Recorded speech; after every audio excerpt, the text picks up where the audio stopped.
ہم تو پیروں فقیروں کا ادب کرتے ہیں جی، ہم شرک نہیں کرتے جی، ہم تو پیروں فقیروں کا ادب کرتے ہیں، اور یہ لوگ جو ہمیں روکتے ہیں یہ پیروں فقیروں کے منکر ہیں، نبیوں ولیوں کے گستاخ ہیں۔ شرک خود کریں گے جو اللہ کی بھی گستاخی اور پیغمبروں کا مقابلہ اور الٹا فتوے لگائیں گے موحدین پر۔ او جی مشرکین مکہ اس لیے مشرک تھے کہ وہ بتوں کی عبادت کرتے تھے، اور بتوں کی عبادت کرنے والا تو مشرک ہوتا ہے، بتوں کی عبادت کرنے والا تو مشرک ہوتا ہے، اس لیے وہ مشرک تھے۔ ان بتوں کو حاجات مشکلات میں پکارتے تھے، ان بتوں کے نام کی نظریں نیازیں دیتے تھے، ان بتوں کو سفارشی سمجھ کر پکارتے تھے۔ ان بتوں کو چونکہ بتوں کی عبادت کرتے تھے اس لیے وہ کیا تھے؟ مشرک تھے۔ کیا معلوم ہوا کہ شرک صرف بتوں کی عبادت کا نام ہے، کسی اور چیز کی عبادت کرو تو شرک نہیں ہے، صرف بت ہے، صرف بت کی عبادت کرو تو کیا ہے؟ شرک ہے۔ اور مکے کا کافر بت کی عبادت کرتا تھا لہذا وہ مشرک تھا۔ اس شعبے کے بھی کتنے حصے ہیں؟ دو، سمجھنا ذرا بات کو۔ ایک یہ ہے کہ مکے کا کافر بت کی عبادت کرتا تھا، دوسرا شرک صرف بت کی عبادت کا نام ہے، بت کے علاوہ کسی اور کی عبادت ہو تو اس کا نام شرک نہیں ہے۔ یہ دو جزیں ہیں، ہم دونوں جزوں کی تردید کریں گے۔ اب پہلی بات سمجھو،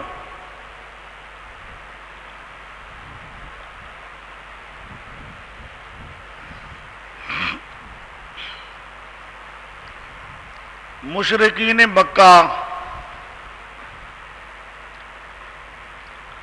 بتوں کی عبادت کرتے تھے، یہ بات ہی غلط ہے، اور شرک صرف بت کی عبادت کا نام ہے، یہ بھی غلط ہے۔ دونوں جزیں کیا ہیں؟ غلط۔ مشرکین مکہ جو پہلی جز ہے کہ بتوں کی عبادت کرتے تھے، یہ بھی غلط، اور شرک صرف بت کی عبادت کا نام ہے، بت کے علاوہ اگر کسی اور کی عبادت کی جائے تو وہ شرک نہیں ہے، یہ دوسری بات بھی غلط۔ دونوں باتیں غلط ہیں۔ اب پہلی بات ذرا لو، کہتی ہیں جی